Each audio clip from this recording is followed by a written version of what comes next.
Vamos a entrar a la primera carta de los Corintios, capítulo 1. Aleluya. Gloria a Dios. Hoy de manera formal, oficial, comenzamos esta serie en la primera carta a los Corintios. 1 Corinthians, chapter 1. For those that have it in English.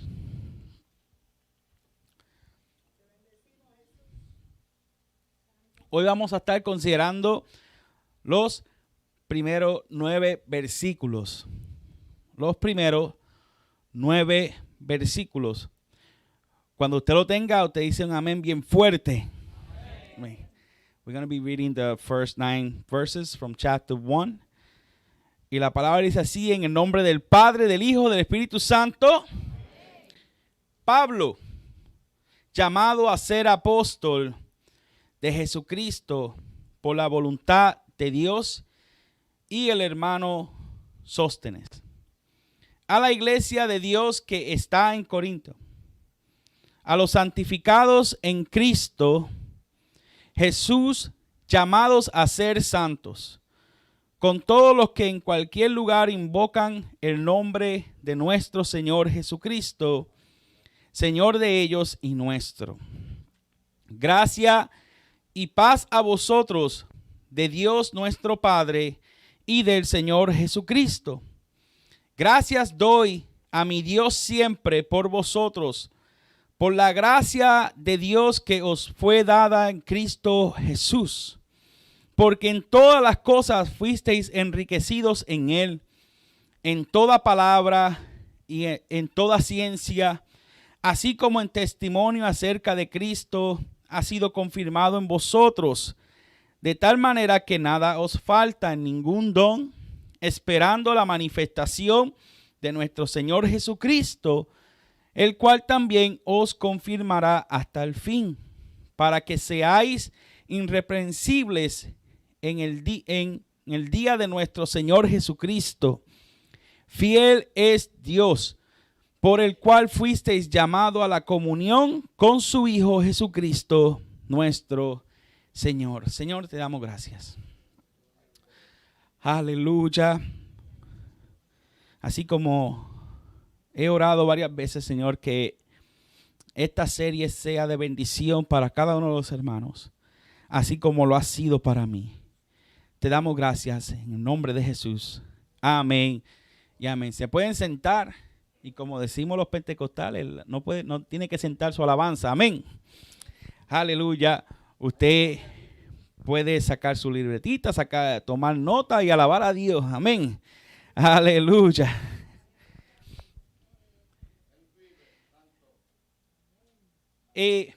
Pablo dirige esta carta. Yo quiero que ustedes, ¿verdad?, entiendan que en la antigüedad, a diferencia de hoy en día, cuando escribimos una carta ponemos nuestro nombre en donde al final, ¿verdad? En la antigüedad, cuando se escribían cartas, se acostumbraba a poner el nombre propio primero. Y por eso en varios de las epístolas va a notar el nombre de Pablo o el nombre del escritor primero. Y aquí, rápidamente, en el versículo 1, encontramos el nombre de Pablo, coma, ¿verdad? El nombre de Pablo y hay una coma. O sea que no hay duda de que esta epístola fue escrita por el apóstol Pablo. Cuando hablamos de Pablo, ¿verdad? Hablamos, haciendo un resumen bien somero, hablamos de un hombre que era celoso de la ley. Era hombre celoso de la ley. Estuvo bajo los pies de Gamaliel. Y decir que estar bajo los pies de Gamaliel era decir que estaba en las mejores escuelas registradas. Es como decir que estudiaba en Harvard University. So, estar bajo los pies de Gamaliel era un credencial bastante alto. La historia judía, no lo dice la Biblia, la historia judía señala que Gamaliel era sobrino de Eliel. Para ese tiempo habían dos escuelas de pensamiento entre los mismos fariseos. Era Eliel y Chamay, que eran dos escuelas, de pensamientos en la comunidad judía. Eran como los puertorriqueños decimos los duros, los teólogos, los estudiosos, ¿verdad? Uno tenía un concepto más liberal que otro, pero se cree que Gamaliel era sobrino de uno de ellos, de Eliel específicamente, o sea que adoptó mucho conocimiento. So, Pablo era una persona preparada en la ley, se conocía la ley de rabo a cabo. Él era celoso de la ley, como estudiamos cuando fuimos a través de la historia de los Hechos. Él se encuentra con Jesús. No sé si iba montando a caballo, si iba a pie. La cosa es que dice que estaba postrado en el suelo. Pero de camino a Damasco, fuera en caballo, camello, burro, en Lamborghini, lo que sea, camino a Damasco se encontró con Jesús. Y muchos, ¿verdad? Muchos, no digo todos, ¿verdad? Conocemos la historia de su conversión, de ser una persona celosa, perseguidor de los cristianos, se vuelve en uno de los misioneros más grandes o el misionero más grande registrado en el Nuevo Testamento. So, Pablo, y luego de la coma, él dice, llamado a ser apóstol de Jesucristo por voluntad de Dios. Por voluntad de Dios. Y es importante que él establece ese título. Pablo no lo dice porque quiere ser reconocido como un apóstol. Pablo no lo dice, no como hoy en día, que si hay personas que si tú no le dices doctor, se ofenden. Pablo no lo decía con esa intención. Lo que tenemos que entender es que en el Nuevo Testamento, y lo vamos a estar probando con la palabra, en el Nuevo Testamento, las iglesias que se levantaban entendían que lo que movía si fuéramos a decir así, su teología, su enseñanza, además del Antiguo Testamento, era la doctrina de los apóstoles. La doctrina de los apóstoles. Y lo podemos ver en Hechos capítulo 2, versículo 42, no tiene que buscarlo, cuando hablaba del crecimiento de la iglesia y decía, y perseveraban en la doctrina de los apóstoles, en la comunión unos con otros, en el partimiento del pan y en las oraciones. Pablo, que él mismo se llama, y esto es bien importante que usted entienda esto. En 1 Corintios capítulo 15, versículo 8 y 9, él dice, y al último de todos. No dijo uno más. Ahí dice, y al último de todos, como un abortivo me pareció a mí, porque yo soy el más pequeño de los apóstoles, que no soy digno de ser llamado apóstol porque perseguí a la iglesia de Dios. Él mismo se llama el último de los apóstoles. Yo quiero que usted entienda que el ministerio del apostolado, y no quiero entrar en el sentido, no me estoy refiriendo en el sentido o la definición de la palabra, ¿verdad? Porque entendemos que hay apóstoles que le conocen como los misioneros, ¿verdad? Que es abrir obra, enviado a abrir obra. Pero el ministerio de apostolado culminó con Pablo. Esto es algo que tenemos que tener claro. Yo sé que hoy en día Ahí está de moda de decir, no, ya el título de pastor me queda pequeño, ahora soy apóstol. Es bien claro, la Biblia es bien claro, el mismo Pablo dijo, yo fui el último de los apóstoles. O sea que el ministerio del apostolado ya tuvo su función. Y por eso es que en la Biblia se le llama que fueron el fundamento.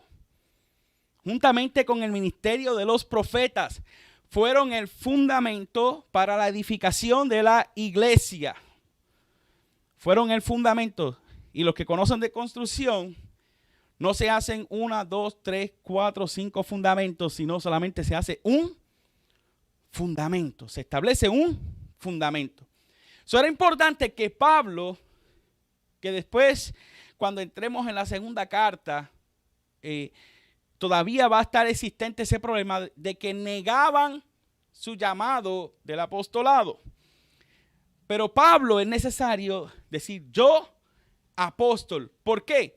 Porque las iglesias que se levantaban entendían que las enseñanzas, los que tenían la autoridad de la doctrina del evangelio de Jesucristo, eran los apóstoles. Esto es bien importante. Yo quiero que usted me acompañe, pero no abandone Corintios, pero yo quiero que usted me acompañe a Mateo capítulo 18.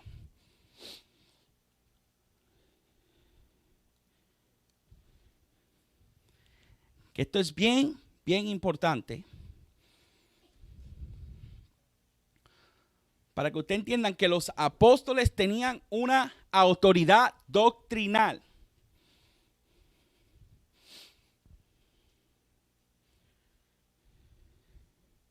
Mateo capítulo 18. Y vamos a estar considerando el versículo 15 al 21.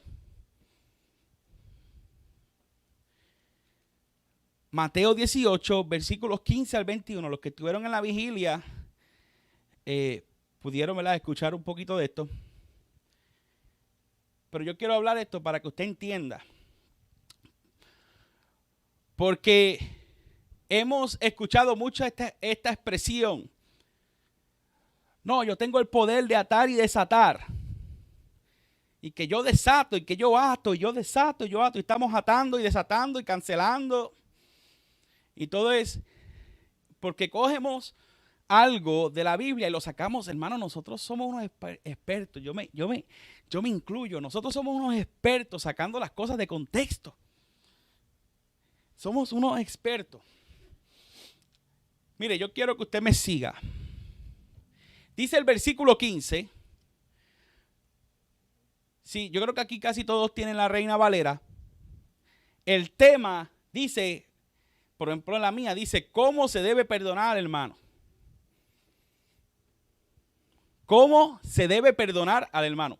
O sea que estos versículos que voy a leer está hablando de un perdón, del beneficio de perdonar. O sea que esa es la conversación. Dice, por tanto, si tu hermano peca contra ti, ve y repréndele. Aquí la palabra griega no es como lo que vemos en YouTube de que lo están reprendiendo y fuera, y ¿cuál es tu nombre? Y le hacen una entrevista. No, de eso no. Cuando está hablando de como un tipo de regaño, ¿verdad? O un tipo de confrontamiento.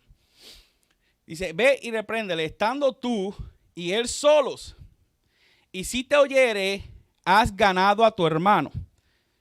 Jesús está dando unas instrucciones a los apóstoles que van a ser prácticamente los supervisores de la iglesia.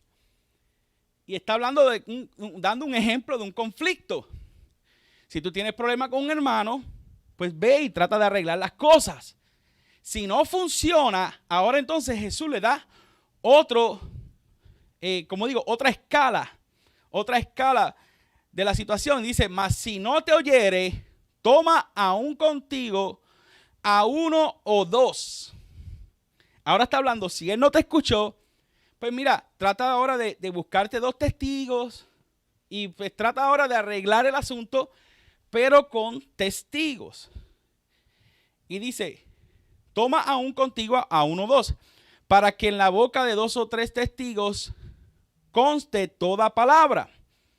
Ahora dice, pero si eso tampoco funciona, si eso también trae problemas, si no los oyeres a ellos, dice, entonces ve a la iglesia,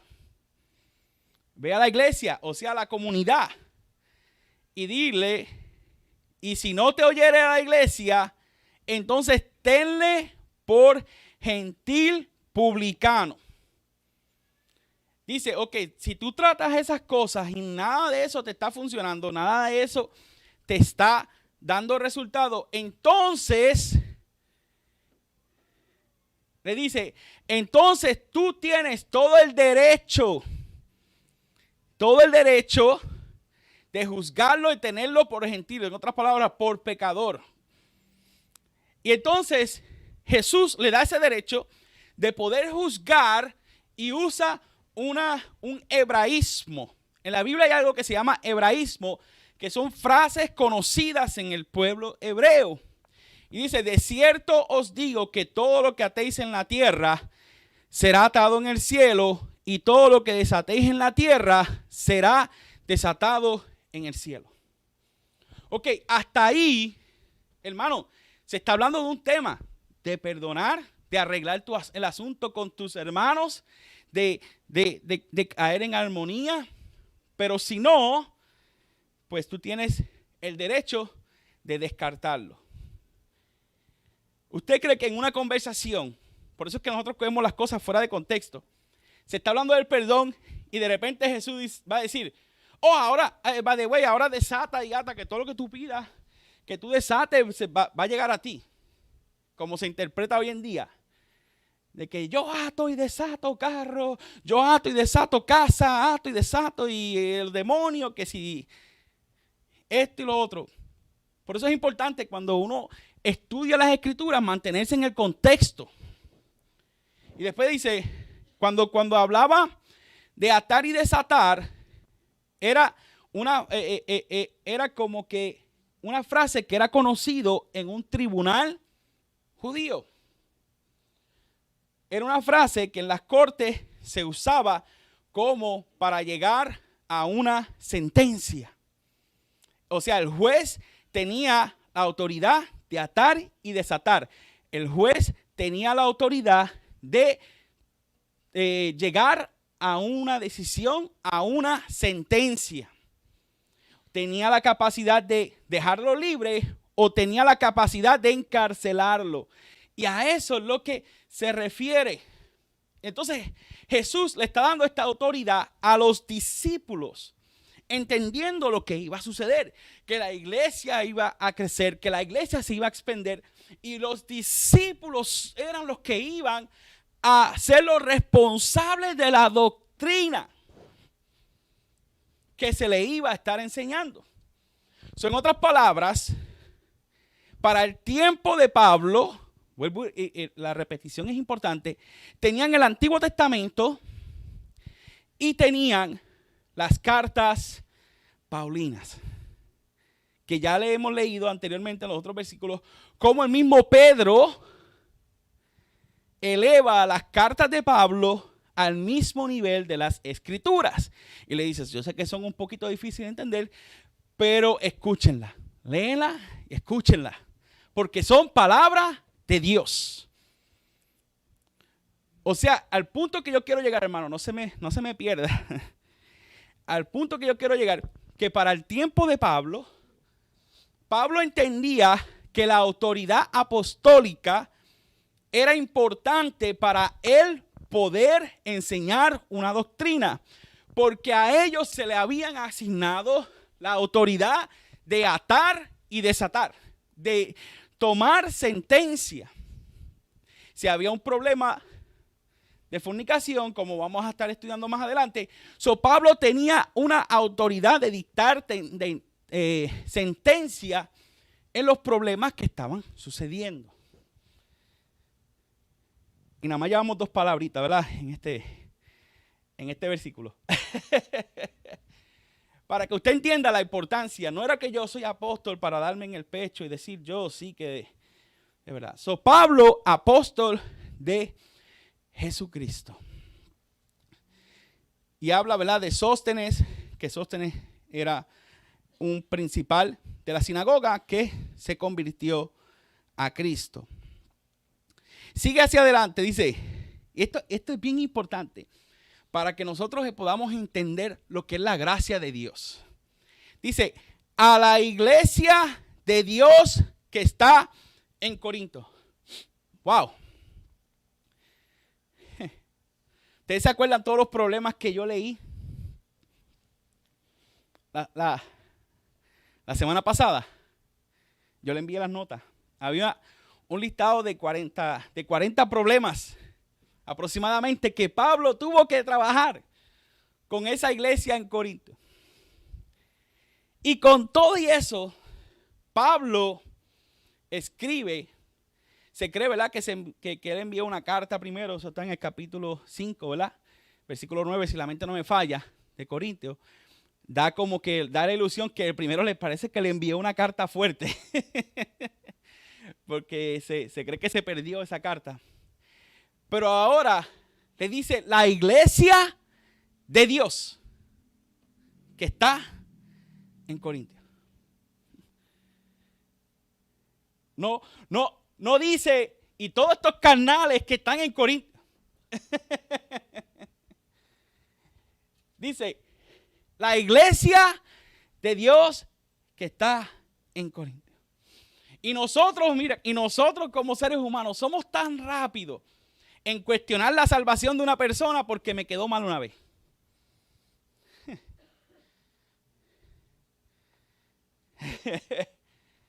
Y rápido sacamos el texto, no, que nuestro sí sea sí, nuestro no sea no.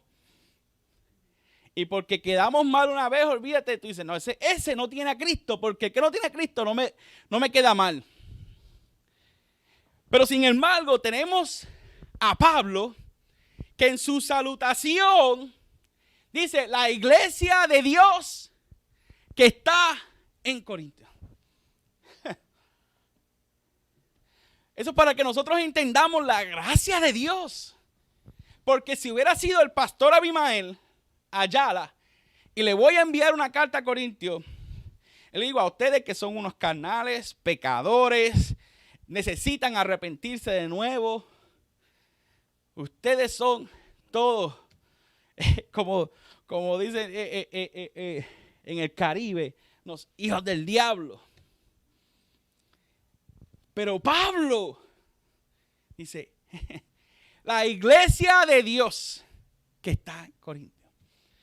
Aleluya, qué hermoso es que Dios conoce nuestro corazón cuando realmente está la intención de querer agradarle a Él. Y yo sé que pasamos por nuestras pruebas, por nuestras batallas, pero todavía nos ve como parte del cuerpo de Cristo. Aleluya. Dice la iglesia de Dios que está en Corinto. Aquí usa la palabra eclesia del griego que significa asamblea. Corinto, yo le hablé la semana pasada de las características de Corinto.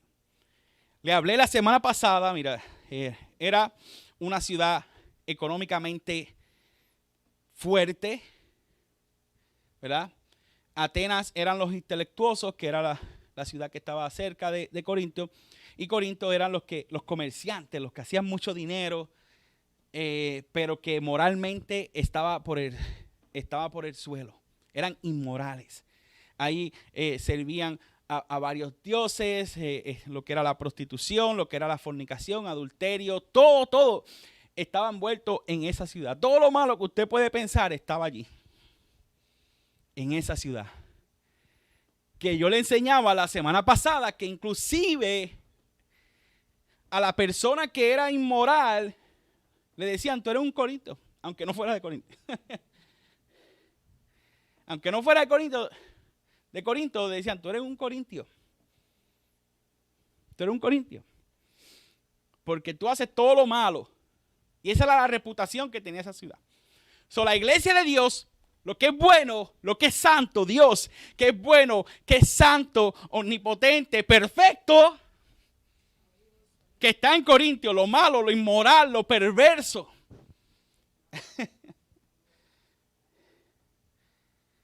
La iglesia de Dios que está en Corinto. Y dice, a los santificados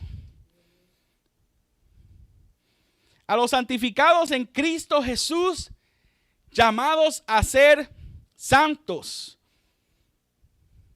A los santificados en Cristo Jesús, llamados a ser santos. No voy a entrar en la discusión de que si la palabra ser en la traducción, no voy a entrar en eso, pero el punto es que de alguna manera llamados a ser o llamados santos era el objetivo. Lo que era la santidad de Dios. Ya comenzó a darle el primer tema de la carta. Ustedes son la iglesia de Dios, pero han sido llamados a ser santos. O sea, separados para Dios. Separados para Dios. Hermanos, yo entiendo que por mucho tiempo se enseñó de una manera distorsionada lo que es la santidad. Pero eso no nos da excusa de ahora vivir como quiera. Estamos claros que muchas veces se predicó la santidad de una manera que no está como lo enseña la Biblia. Pero no quiere decir que ahora yo voy a hacer lo que a mí me dé la gana. Y voy a vivir como yo quiera, y yo voy a hablar como yo quiera, me voy a vestir como yo quiera, me voy a presentar como yo quiera. Una cosa no quita la otra. Hemos sido llamados a ser separados para Dios. Aleluya. Aleluya. Hemos sido llamados a ser separados para Dios. Y dice, los que en cualquier lugar invocan el nombre de Jesucristo, Señor nuestro. Señor de ellos y Señor nuestro. En esta carta, aunque está específicamente señalado a los corintios, también es una enseñanza para nosotros. Porque ahí viene un versículo que no solamente rompe límites de barrera de espacio, sino también de tiempo. Dice, en lugar invocan el nombre de Jesucristo. Santos, perdón, sean todos los que en cualquier lugar invocan el nombre de Jesucristo y el Señor de Dios nuestro. Esta carta es importante para los corintios, pero en otras palabras, para todos los que escuchen o lean esta carta. No tiene límite de espacio y tiempo. O sea, para todos los que la escuchen y en la generación que lo escuche. Ahora mire este versículo para que usted vea, entienda la mentalidad de Pablo. A veces nosotros leemos esto y le pasamos a millón. Decimos, yo le digo a millón.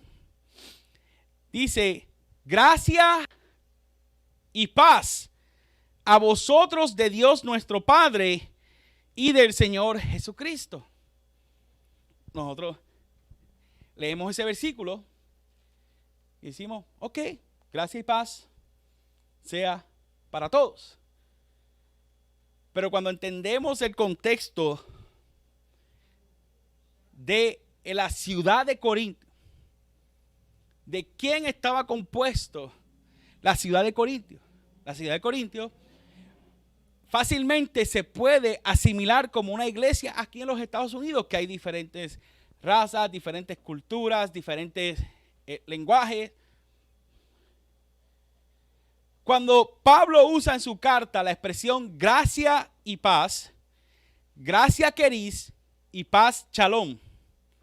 Gracias era un saludo familiar para los griegos y para los gentiles. Caris.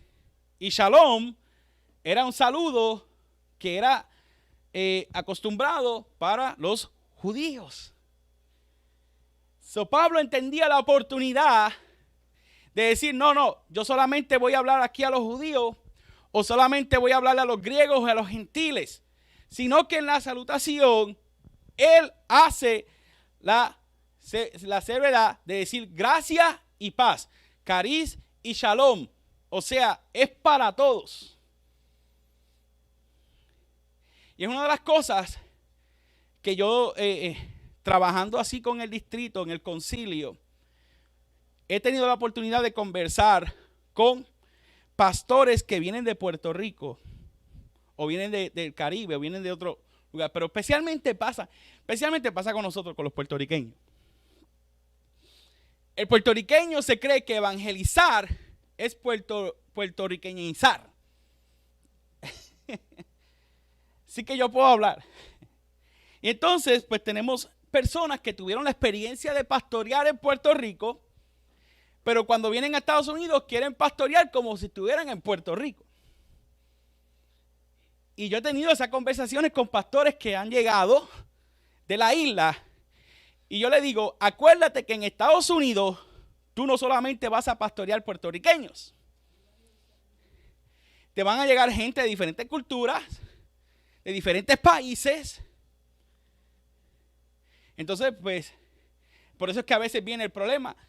No, que yo lo que quiero es que se cante más que coro de fuego, o el otro no, yo lo que quiero es que se cante en el vallenato nada más, o que se cante merengue nada más. Aquí todos nos tenemos que ajustar a una cultura en general, porque en Estados Unidos está lo que se llama iglesias multiculturales. Iglesias multiculturales. Por eso es que yo no puedo, y yo he tenido la oportunidad, porque hablaba con un pastor, ya no está en el área,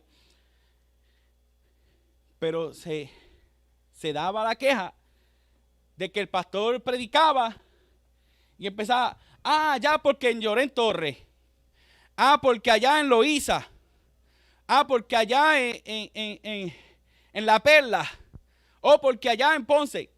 Los puertorriqueños saben de lo que estoy hablando, pero los demás no. Si usted no ha visitado a Puerto Rico, usted no va a saber de lo que yo estoy hablando. Usted se cree que yo estoy aquí mencionando palabras griegas o hebreas.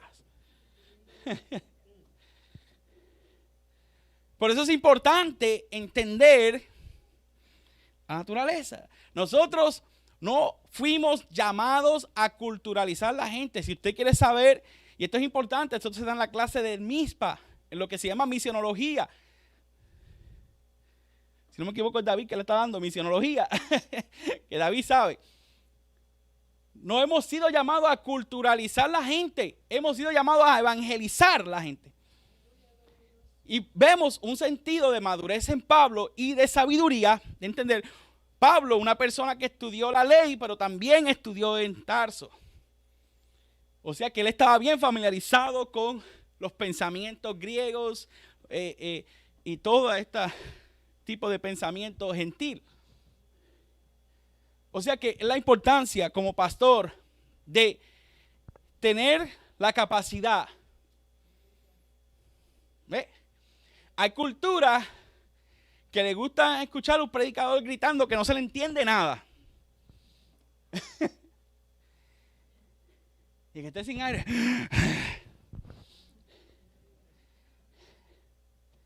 Hay culturas que prefieren una predicación un poquito más al despacio.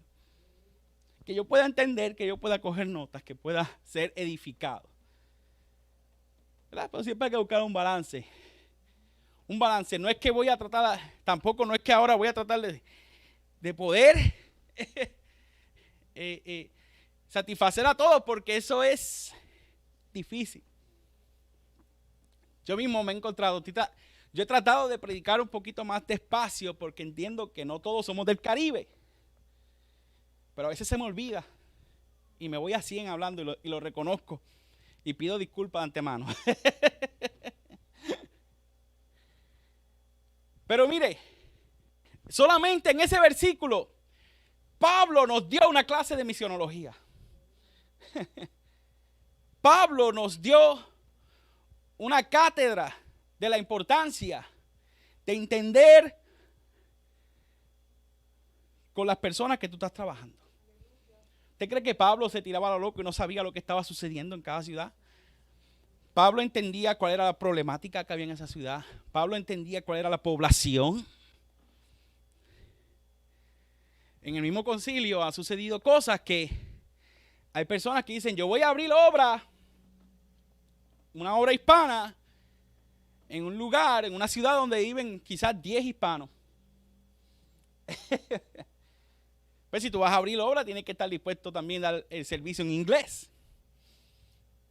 Entonces la obra no le crece y no entienden por qué no crece la obra.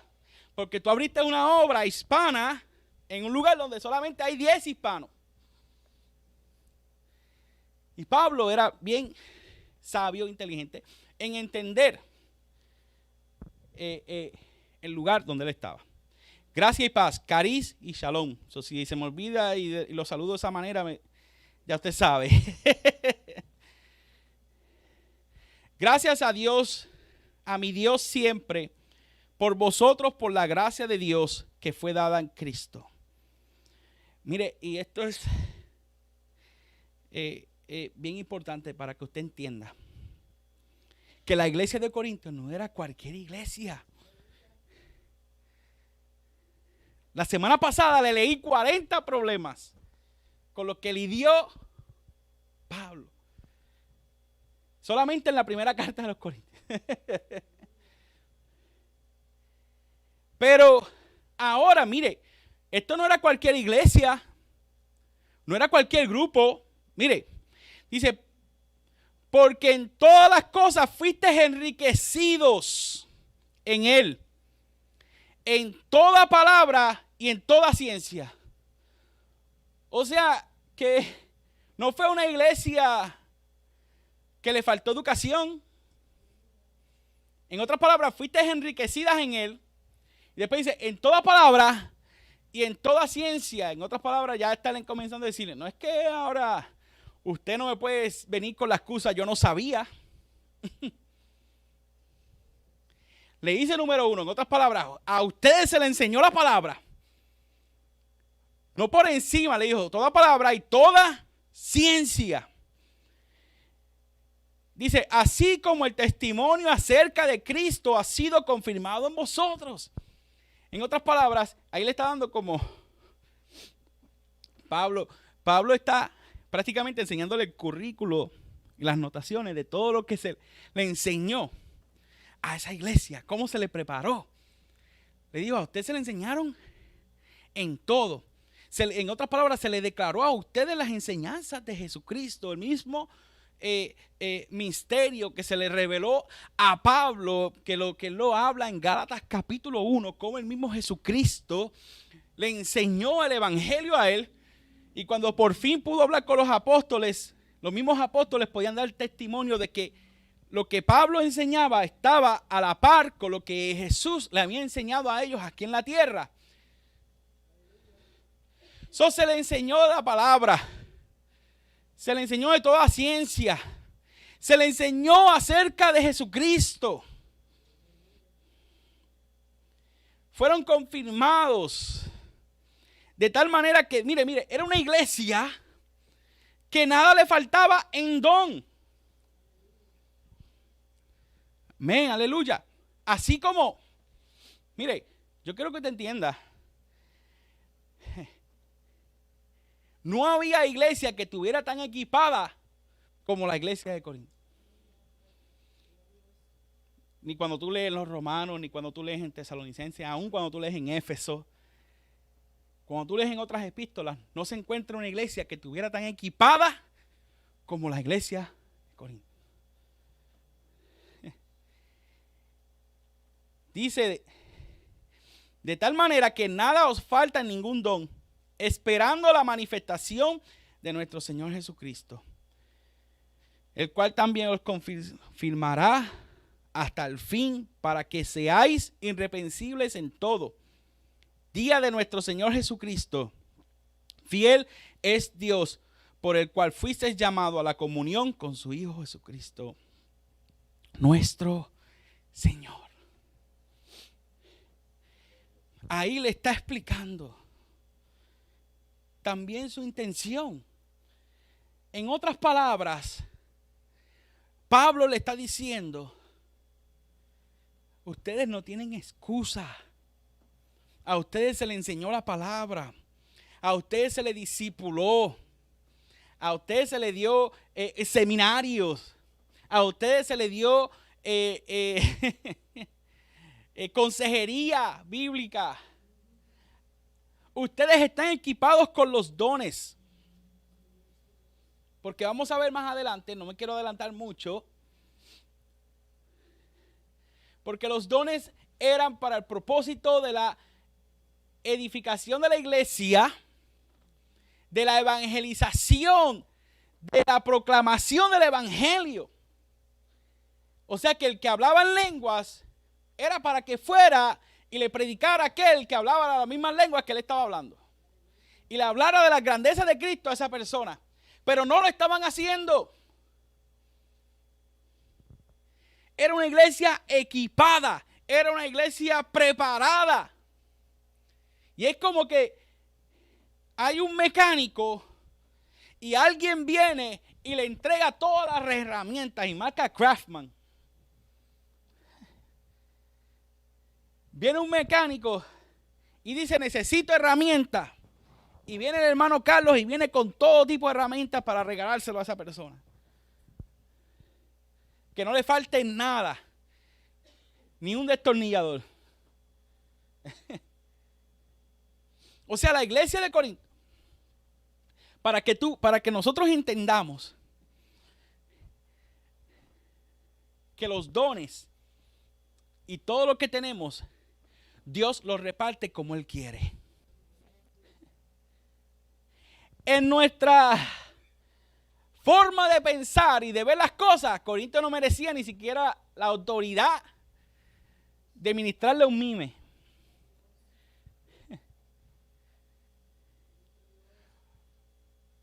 Pero Dios le repartió, equipó la iglesia de Corinto. Y quiere que sepamos algo. Que Dios ha equipado la iglesia hoy en día. ¿Qué estamos haciendo con lo que Dios nos entregó? ¿Qué estamos haciendo? Dios bendiga a todos los que están estudiando la palabra, todos los que están en el MISPA, todos los que están en institutos y seminarios. Pero ¿qué estás haciendo con eso? ¿Solamente te lo vas a guardar para ti? Para decir, wow, yo sí sé. Yo sí que conozco. ¿Qué estás haciendo con el conocimiento que estás adquiriendo? ¿Qué estás haciendo con el don que Dios te entregó? ¿Qué estás haciendo? Por su misericordia, Dios nos equipó, nos dio el Espíritu Santo. Por su misericordia. Tenemos el Espíritu Santo. Y si no estamos haciendo nada, estamos en grave peligro. What are we doing with what we have? What God gave us. Porque yo quiero que usted entienda que lo que tú tienes, y yo no estoy hablando, no me voy a entrar en esta pensamiento, lo que tú portas, no, lo que tú tienes es que Dios te lo entregó. Por su misericordia. Porque Dios hace como Él quiere. Él da los dones a quien Él quiere. La aplicación de este mensaje llega a esta pregunta. What are we doing? ¿Qué estamos haciendo?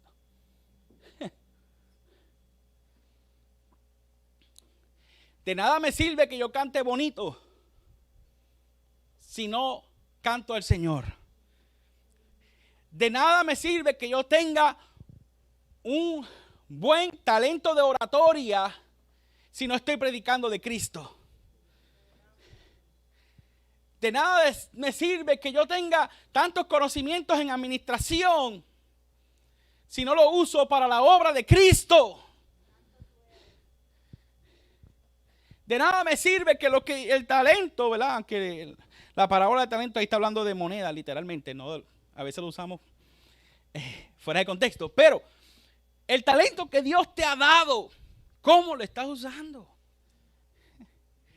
La iglesia de Corinto, hermano, la iglesia de Corinto era una iglesia poderosa en dones, poderosa en conocimiento, poderosa en palabra, poderosa en ciencia, poderosa en milagros, en sanidades. Wow, pero eran unos inmorales.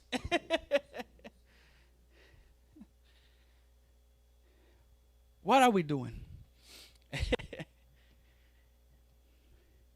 Si Dios, por su misericordia, te ha equipado con todas estas cosas, ¿cómo lo estamos usando para el servicio de Dios?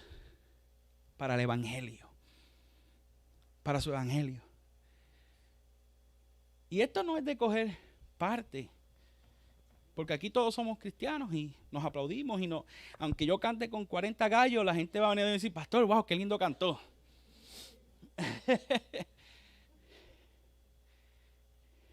Es la necesidad. Estamos acudiendo a la necesidad. No solamente material, espiritual. Estamos acudiendo a la necesidad de esta ciudad. Dios nos colocó aquí, a cada uno de ustedes. Aquí estamos en Fishburne, Massachusetts. Aquí hay una necesidad enorme. Nosotros nos dimos la tarea de estudiar la población de aquí. ¿Cuál es la necesidad? Vemos que la drogadicción es grande en esta ciudad. Pero no es solamente el trabajo de los líderes, de toda la iglesia. Si usted fue lavado con la sangre de Cristo, usted es parte de ese equipo. Usted es parte de ese equipo. La iglesia de Corinto estaba equipado con todo. Wow, no tenían excusa de no tener herramientas. Y estaban permitiendo que toda la maldad lo rodearan y no estaban haciendo nada. Se volvieron glotones espirituales. ¿Usted sabe lo que es glotonería espiritual? Este término me lo inventé yo. Glotonería espiritual es que yo solamente me lleno de mensajes, canciones y todo, y estudios y todo esto, pero no hago nada con eso. Lo que hago es comer, comer y comer y comer. Y me quedo comiendo. Y no aporto nada. Es que de verdad cuando uno estudia esta carta, uno es confrontado, usted sabía, empezando conmigo. Uno es confrontado por esta carta. Porque ahora sí voy a usar el término talento como virtud que Dios te ha dado. El talento que tú tienes vino de Dios. Vino de parte de Dios. La habilidad que tú tienes, que no muchas personas tienen, vino de parte de Dios. Y si no lo estamos poniendo en su oficio y lo estamos enterrando, lo que Dios nos entregó, cuando nos venga a pedir cuenta, ¿qué hicimos con lo que se nos dio? Que el Señor nos ayude. Porque mire, nosotros no tenemos ni la mitad de lo que tenía la iglesia de Corinto. En lo que hablamos yo creo que en el 2022 no hay iglesia que esté tan equipada como la iglesia de Corinto. Pero con lo que Dios nos ha dado, que nosotros podamos usarlo para la gloria de Él.